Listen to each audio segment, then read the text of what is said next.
ထားခဲ့တာလား ထားခဲ့တယ်ဟုတ်လားတပါဒါကိုလည်းဒီမှာပြောပြပေးမယ်လုံးဝမထောင်စေရဘူးမပေါ်စေရဘူးဒီမှာအတိုးလေးအများကြီးထားပေးခဲ့တယ်ဘာဖြစ်လဲဆိုတော့ငါအဲ့လိုမျိုးဖြစ်မှာစိုးလို့အဲ့ဒါကြောင့်မို့လို့တကူညက်ပြပေးမယ်ဒ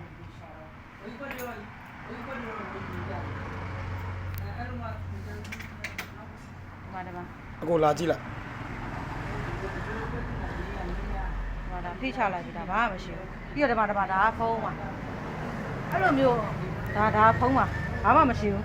သူများယူရဆိုအများကြီးယူတာတော့ပတ်လည်းအဲ့လိုနည်းနည်းယူမှာဆိုတော့မသိတာဘူးအဲ့တော့ပြောပြတင်တာမယူထိတ်ကလုံးဝမယူပြတာနော် နောက်တစ်ချက်ထပ်ပြလိုက်ဒီလိုမှာဟောမရညာကဲဒီတော့ထပ်ထားပြီးလိုက်ဘာလို့လဲဆို တော့ထွက်တယ်သူလား ဘာဖြစ်လဲဆိုတော့ဒီမှာဒီလိုရဲထားခဲ့ရမှာယူလို့မရဘူးမတို့လည်းအမရှိပါဘူးထားခဲ့ရတခါတည်းဖိရပြပြီးတော့ဘာလို့လဲစိတ်ထဲမှာအဲ့လိုဖြစ်နေမှာဆိုလို့ဒ